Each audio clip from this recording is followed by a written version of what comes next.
Hashem has given the rest of the planet to all of these different forms of interaction. The thing that causes the wind to blow and the rain to fall are guided by forces that are not directly from Hashem. He set them all in their place, and those forces continue to interact. And they move not based on what the people do in those places, but based on what Hashem, in His heavenly wisdom, has predetermined for these other places to function.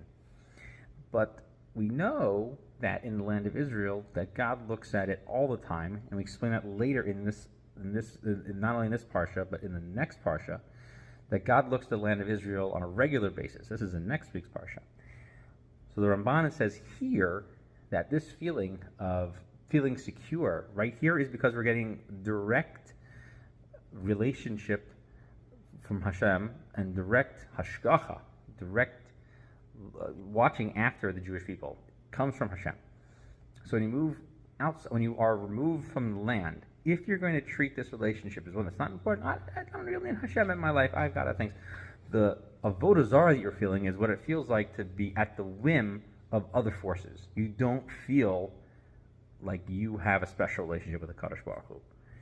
As we used to say, there's a joke I heard many years ago that the Prime Minister of Israel invites a number of dignitaries to his office, and including the Pope himself, and he invites people there, and he says he has a bunch of phones on his table. This is back in the day when your phone had a bunch of buttons on it, and they were all very analog when this joke was told. And they said that there was one special button that was like more lit than all the others. Said, well, what was this button? Well, that calls the President of the United States. This calls the Prime Minister of Britain. This calls the Prime Minister of France. What does this special button do? He says, oh, well, this is the button that gets us a direct line to God. So someone asked him, he says, what does that cost? And he says, well, it's not so bad because it's a local call. And I think that joke kind of summarizes the idea, is that when you live in the land of Israel and you see the wonders and the security, that should make you realize, oh, it's because I'm keeping the Torah that we have this special protection. It's because of doing these things. We're not owed it. It's when you feel like somehow that your own abilities somehow provide you that security, that sense of security. Really, it's because you are maintaining a relationship with Hashem, and that keeps the people safe.